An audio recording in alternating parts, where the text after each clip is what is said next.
श्री शिवाय नमस्तु भयम। दोस्तों, जैसा कि आप सभी लोग जानते हैं कि 27 जनवरी 2026 यानी मंगलवार को पड़ रही है माघ मास की शुक्ल पक्ष नवमी तिथि। और दोस्तों, यह वह तिथि है जो माघ मास में पड़ने वाली सबसे बड़ी तिथि है, क्योंकि यह मंगलवार के दिन पड़ रही है और इसका बहुत ही बड़ा और विशेष महत्व होता है।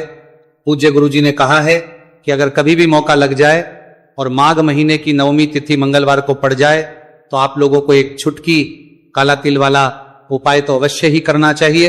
इन दोनों का संयोग बहुत ही कम आता है। इसी के साथ में गुरु जी ने अपनी शिव पुराण कथा में बताया है कि इस दिन आपको एक छुटकी काला तिल वाला उपाय तो आपको अवश्य ही करना चाहिए, क्योंकि ऐसा दिन पूरे साल में सिर्फ एक ही बार आता है। और दोस्तों, आप सभी लोग जानते हो कि मंगलवार नवमी तिथि का अगर सबसे बड़ा कोई उपाय है तो वह एक छुटकी काला तिल वाला उपाय है। तो दोस्तों, मंगलवार नवमी तिथि के दिन आप लोगों को इस एक छुटकी काला तिल वाला उपाय को जरूर करना है। बहुत सारे लोग होंगे जिन लोगों ने इस उपाय को ना किया हो, मतलब पूरा साल निकल गया, उन्होंने किसी भी दिन इस छुटकी काला तिल वाला उपाय को न किया हो।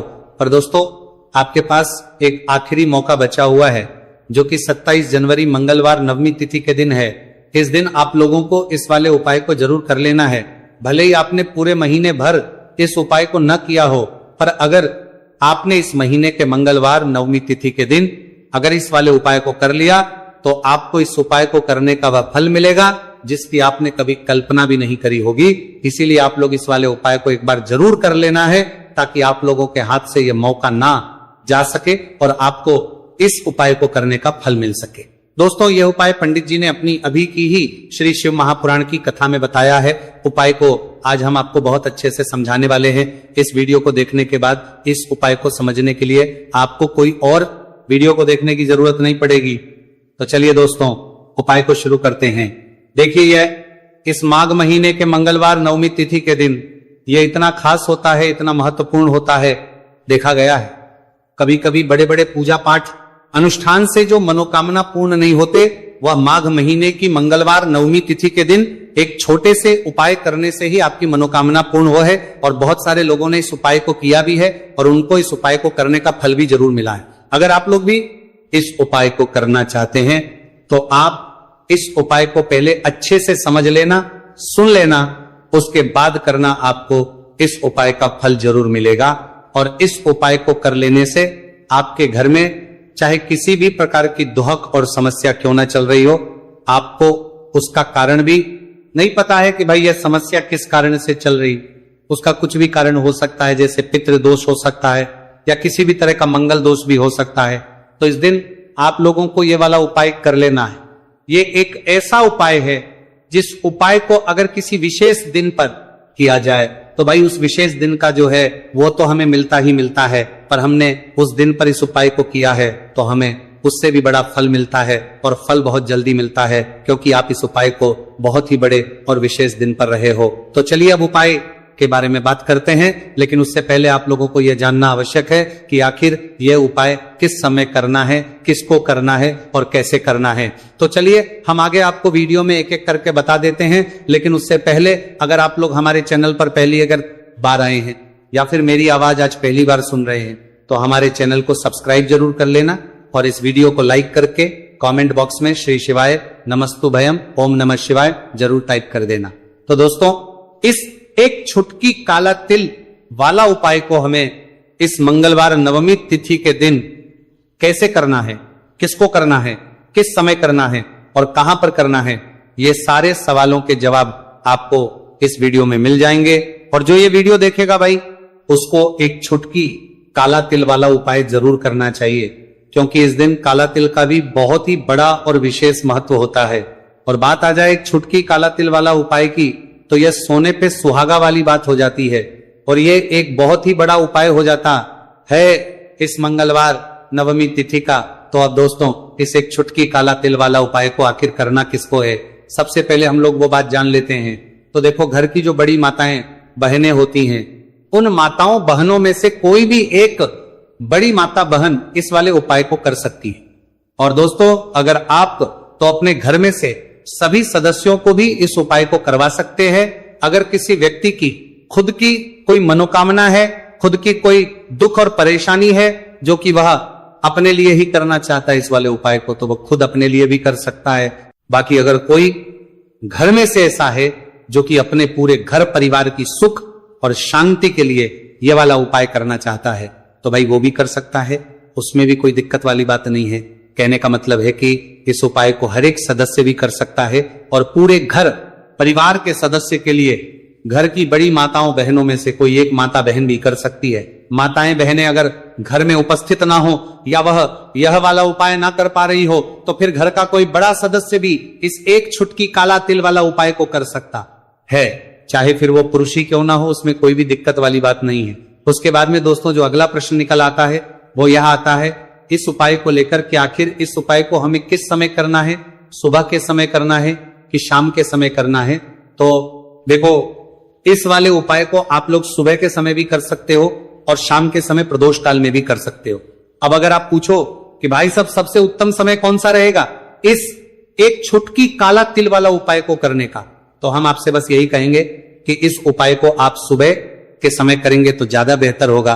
बाकी अगर प्रदोष काल शाम के समय भी करेंगे तो भी अच्छा होगा, उसमें कोई भी दिक्कत वाली बात नहीं है।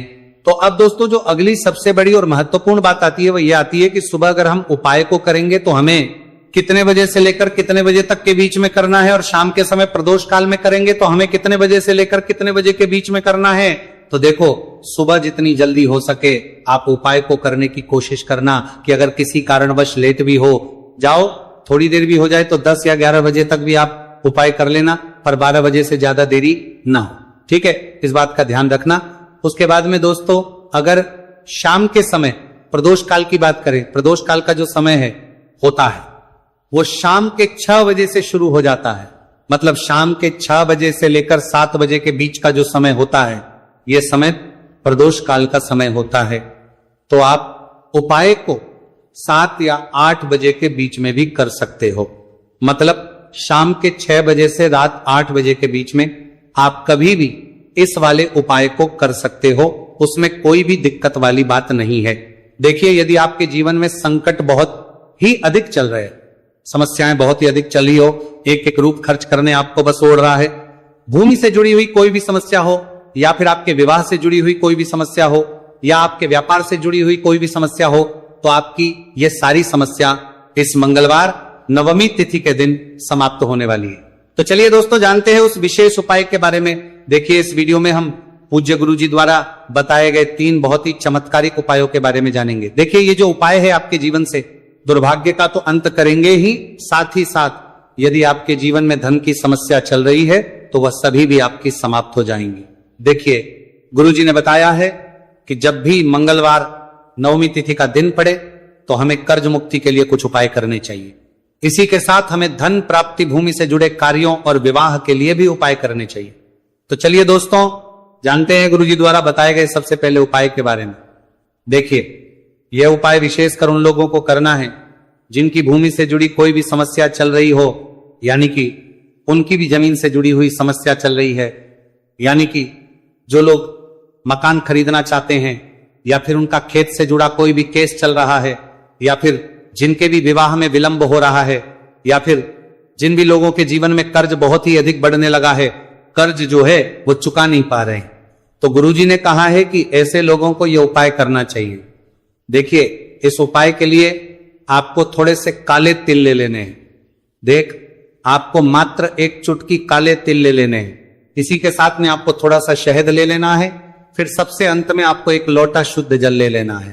तांबे के पात्र के अंदर आपको अपने घर से शुद्ध जल ले लेना है और इन सभी सामग्रियों को आपको लेकर के पहुंच जाना है।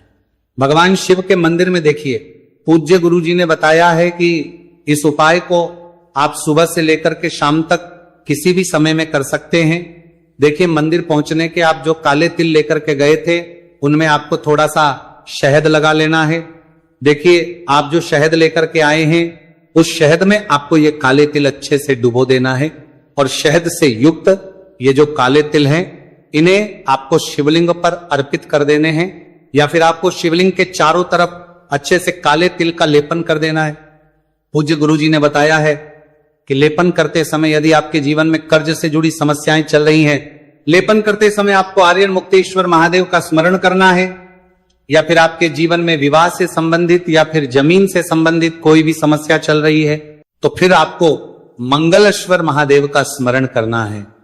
इसके बाद जो आप जल लेकर के आए हैं उसे आपको धीरे धीरे शिवलिंग पर अर्पित कर देना है तथा आपको लगातार शिव महापुराण के मूल मंत्र श्री शिवाय नमस्तु भयम इस मंत्र का जाप करते रहना है। पूज्य गुरुजी ने बताया है कि सिर्फ एक मंगलवार नवमी तिथि ये उपाय करके देखना और आप स्वयं देखेंगे कि 2 से 3 महीने के अंदर आपके जीवन से जुड़ी हुई जो भी समस्याएं हैं बस सभी समस्याएं बहुत ही जल्द महादेव की कृपा से दूर होने लगेगी। तो दोस्तों इस प्रकार से आपको ये पहला उपाय ना है। अब हम जानते हैं दूसरे विशेष उपाय के बारे में। देखिए इस उपाय के लिए आपको एक प्यारी सी बेलपत्र ले लेनी है, इसी के साथ में 1 लोटा शुद्ध जल लेना है तांबे के पात्र के अंदर, और इसी के साथ में आपको थोड़ा सा शहद ले लेना है। देखिए मंगलवार का दिन है और मंगलवार नवमी तिथि के दिन यदि हम शहद का उपाय करते हैं तो इससे महादेव हमसे बहुत ही अधिक प्रसन्न होकर के हमारी मनोकामना को परिपूर्ण करते हैं। देखिए दोस्तों यदि आपको बेलपत्र नहीं मिल पाती है तो आप भगवान शिव के शिवलिंग पर जो बेलपत्र छड़ी हुई होती है उसे शुद्ध जल से धो करके उसका उपयोग कर सकते हैं। तो इन सभी सामग्रियों को आपको भगवान शिव के मंदिर में लेकर के पहुंच जाना है। गुरुजी ने कहा है कि इस उपाय को भी आप सुबह से लेकर के शाम तक किसी भी समय में कर सकते हैं। देखिए मंदिर पहुंचने के बाद आपके पास जो एक बेलपत्र है और बेलपत्र की जो सबसे बड़ी वाली पत्ती होती है और उसकी जो चिकनी साइड होती है उस पर आपको अच्छे से शहद का लेपन कर देना है, यानी कि बेलपत्र की बड़ी वाली पत्ती पर पूरी ही पत्ती पर अच्छे से शहद लगा देना है। अब देखिए ये जो बेलपत्र है इसे आपको अपने सीधे हाथ की हथेली पर रखना है और आपके जो भी कार्य अटक रहे हैं, देखिए बहुत से लोग ऐसे होते हैं जो अपने नौकरी को प्राप्त करने के लिए सालों से तैयारी करते हैं लेकिन उनको नौकरी नहीं प्राप्त हो पाती है। बहुत से ऐसे लोग होते हैं जो बहुत ही मेहनत करते हैं, धन भक्ति के लिए बहुत अधिक प्रयास करते हैं लेकिन फिर भी उनको धन प्राप्त नहीं हो पाता है। तो गुरुजी ने बताया है कि जब भी आपको अपने कार्यों में सफलता ना मिले तो फिर आपको मंगलवार के दिन इस उपाय को अवश्य करना चाहिए। देखिए अब आपको जिस भी कार्य में सफलता प्राप्ति करनी है उस कार्य को सफल बनाने के लिए आपको महादेव से प्रार्थना कर लेनी है और फिर ये जो एक बेलपत्र है इसे आपको भगवान शिव के शिवलिंग पर अर्पित कर देनी है। देखिए बेलपत्र की चिकनी साइड जिस पर आपने शहद लगाए है वह शिवलिंग से स्पर्श रहेगी और इसकी जो डंडी है वो आपको जलाधारी की ओर रखनी है। इस प्रकार से आपको यह बेलपत्र अर्पित कर देनी है। अब देखिए आप जो एक लोटा जल लेकर के आए हैं उसे आपको भगवान शिव के शिवलिंग पर धीरे धीरे अर्पित कर देना है। श्री शिवाय नमस्तु भयम इस मंत्र का जाप करते हुए देखिए जैसे ही ये जल शिवलिंग से होकर के जलाधारी की ओर बह करके आएगा तो इसे आपको थोड़ा सा अपने सीधे हाथ की हथेली में झेल लेना है। इस जल को आपको अपनी दोनों आंखों पर लगा लेना है और इस जल का थोड़ा सा छिड़काव आपको अपने शरीर पर कर लेना है। पूज्य गुरुजी ने बताया है कि जब भी हम मंगलवार के दिन शहद वाली बेलपत्र शिवलिंग पर अर्पित करते हैं तो इससे हमें महादेव हर कार्य में सफलता प्राप्त करवाते हैं। यदि हमें अपनी मेहनत करने के बावजूद भी पर्याप्त मात्रा में सफलता नहीं मिल पा रही है तो गुरुजी ने कहा है कि आपको मंगलवार नवमी तिथि के दिन यह चमत्कारिक उपाय अवश्य ही कर लेना है। अब दोस्तों हम जान लेते हैं गुरुजी द्वारा बताए गए तीसरे विशेष उपाय के बारे में। देखिए इस उपाय के लिए भी आपको मात्र 1 लोटा शुद्ध जल ले लेना है तांबे के पात्र के अंदर। फिर इसी के साथ में आपको एक प्यारी सी बेलपत्र ले लेनी है।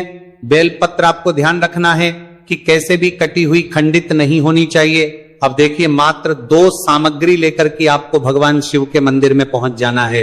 पूज्य गुरुजी ने बताया 2 सामग्री है कि ये उपाय विशेषकर उन लोगों को करना है जिनकी कोई भी विशेष मनोकामनाएं जो कई दिनों से परिपूर्ण नहीं हो पा रही है, चाहे वे विवाह से संबंधित हो, नौकरी से संबंधित हो, व्यापार से संबंधित हो, चाहे किसी भी प्रकार की मनोकामना है जो परिपूर्ण नहीं हो पा रही है तो उसके लिए आपको यह उपाय करना है।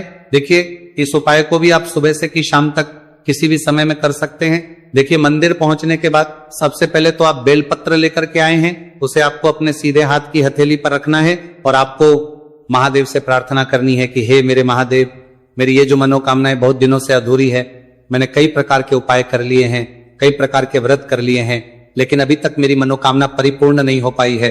तो उस मनोकामना को परिपूर्ण करने के लिए प्रार्थना करनी है और ये एक बेलपत्र आपको शिवलिंग पर अर्पित कर देनी है। देखिए बेलपत्र की जो चिकनी साइड है वो शिवलिंग से स्पर्श रहेगी और इसकी जो है वो आपको जलाधारी की ओर रखनी है। इस प्रकार से आपको ये बेलपत्र अर्पित कर देनी है। इसी प्रकार से आपको यह बेलपत्र अर्पित करनी है। अब देखिए आप जो एक लोटा शुद्ध जल लेकर के आए हैं इसे आपको धीरे धीरे शिवलिंग पर अर्पित कर देना है। इस मंत्र का जाप करते हुए देखिए जल अर्पित करते हुए आपको कम से कम 11 बार श्री शिवाय नमस्तु भयम या फिर ओम नमः शिवाय इस मंत्र का जाप कर लेना है। पूज्य गुरु जी ने बताया है कि जो भी व्यक्ति 27 जनवरी मंगलवार नवमी तिथि के दिन शिवलिंग के सामने इस उपाय को करता है तो उसकी जो भी मनोकामना है वह महादेव की कृपा से निश्चित ही परिपूर्ण हो जाती है। तो दोस्तों ये थे पूज्य गुरु जी द्वारा बताए गए कुछ